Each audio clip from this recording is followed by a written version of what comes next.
One of the things that really strikes me about today's passage is how right at the start of Jesus' ministry, he knows how it's going to end. From the beginning, he knows that he's on a journey towards the cross. So the first hint that we get of that is when you have this miracle where he turns water into wine, and his mum comes up to him and says, "Oh, they've got no more wine," and she obviously wants him to do something about it. And he says to her, "My hour has not yet come." And every other place where he uses that phrase, "my hour," Jesus is talking about his death. And so she comes up to him at a wedding and says, "Oh, they've run out of wine." And his response is, "It's not my time to die yet." And that seems a little bit crazy until we get what he then does, which is he takes the water from the ceremonial jars that are used to wash yourself, to purify yourself, and he turns that water into wine. And the wine symbolizes his blood. And what he's saying is there's going to come a day when the wedding, which is pictured at the end of the Bible, where we, the church, are married to Jesus, we're his bride and he's the bridegroom. And at that wedding, the wine will never run out. There will be blood that covers all of our sin. That is more than enough to cover everything that we've done. So right there, his first miracle, you have a picture of his death.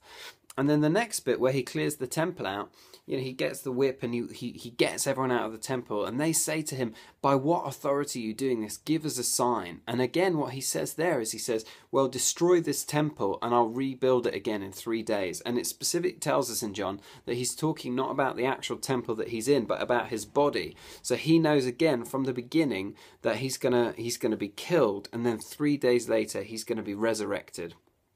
Jesus knew right from the start that his ministry was going to end with the cross.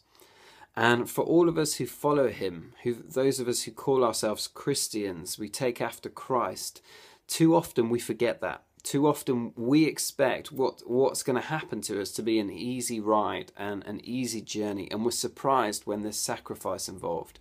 And we would do well to remind ourselves that we follow and we walk in the footsteps of a crucified Saviour, of a Saviour whose ministry to save the world involved giving up his own rights and surrendering his life to a horrific and painful death. And for each of us, serving God's purposes will involve sacrifice. Jesus says it elsewhere. He says, "Whoever wants to follow me must pick up their cross and follow me. Deny yourself, pick up your cross and follow me," is what he says. And for each of us, let's remember today that it's going to involve sacrifice and surrender. And actually, the weird twist of it all is that in laying down our lives, we actually find it.